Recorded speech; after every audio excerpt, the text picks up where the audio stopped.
Hasil handmade orang Itali lah. Kulit Grana Padano ni dengan yang ni. Dia terah dia macam mana dengan yang sebelah ni. Tengok yang sebelah ni. Ni. Ini baru. Ini baru dan handsome. Dia gebu-gebas. Ini gebu-gebas dan ini tengok. Hasil handmade orang Itali lah. Sisi dari Itali kan. Sisi dari Itali kita bawa ke sini. Kita bawa ke sini. Okay, tengok kulit cheese bangsawan ni. Kulit cheese bangsawan ni. Kulit bangsawan ni kita bawa ni.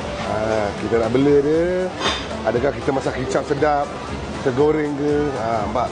Ni pun saya dah potong. Tu dia ni untuk info saya bagi tahu Grana Padano ni nak simpan dia kena dalam suhu. Kalau kita simpan dalam suhu bilik, kita letak outdoor dia akan keluar minyak. Auto minyak. Kalau cheese ni kita biar dia akan keluar minyak tapi dia akan lembik. Yang ini dia tak lembik. Dia cuma hanya keluar minyak. Grana Padano ni. Grana Padano ni dia akan keluar minyak.